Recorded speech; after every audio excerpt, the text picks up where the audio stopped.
पंचम श्रेणी परिवेश विज्ञान आम जीवनरी विज्ञान। आस आज आम यही पाठर प्रश्न उत्तर आलोचना करिबा। एक नंबर अच्छी देख अलगा शब्दटी को बाछि पाख घरे लेख। करे अच्छी बस ट्रक साइकल टेलीविजन, तो अलगा शब्दटी हेबो टेलीविजन। ख नंबर धान बुणा यंत्र विहन स्टेथोस्कोप रासायनिक सार, तो एमानंक मध्यरु भिन्न शब्द हेबो स्टेथोस्कोप। ग नंबर कलम रेडियो बही पेंसिल, तो एमानंक मध्यरु अलगा हेबो रेडियो।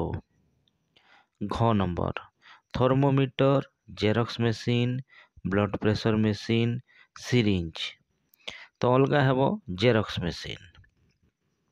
2 नंबर निम्न जिनस गुड़ी को क्यों क्षेत्र में व्यवहार करा जाए, तो लिखिबो जोगाजोग मोबाइल, गमनागमन पई साइकेल बस उड़ाजाहाज, सेपरि शिक्षा पई लिखिबो बही कलम कलापटा टीवी आउ कंप्यूटर।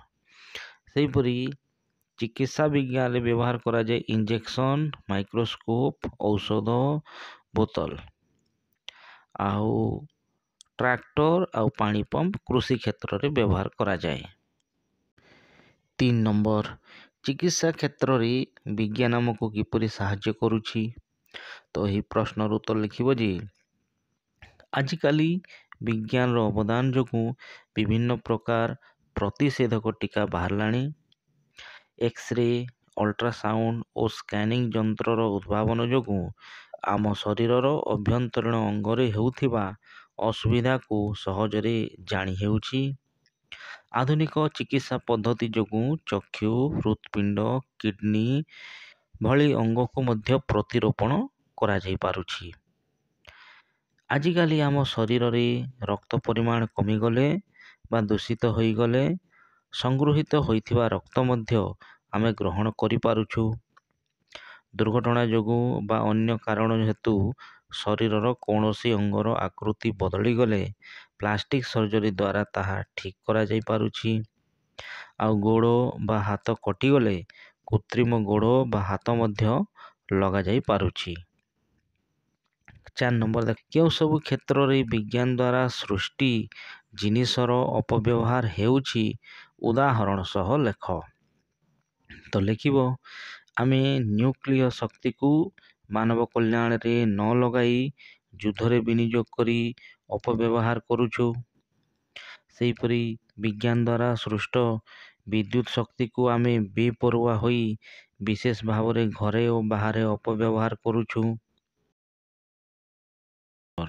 तुम भाई बाहरे रही पाठ पढ़ुछंती, तुमे तुम बापा तांको पाठ पढ़ा पई टंका पठाइबे, भाईଙ୍କ पाखरे टंका किपरि पहुँचिबो, तो बाहरे रही पाठ पढ़ुथिबा भाईଙ୍କ पाखकू डाक द्वारा टंका मनी ऑर्डर कले तांको पाखरे टंका पहुँचिबो।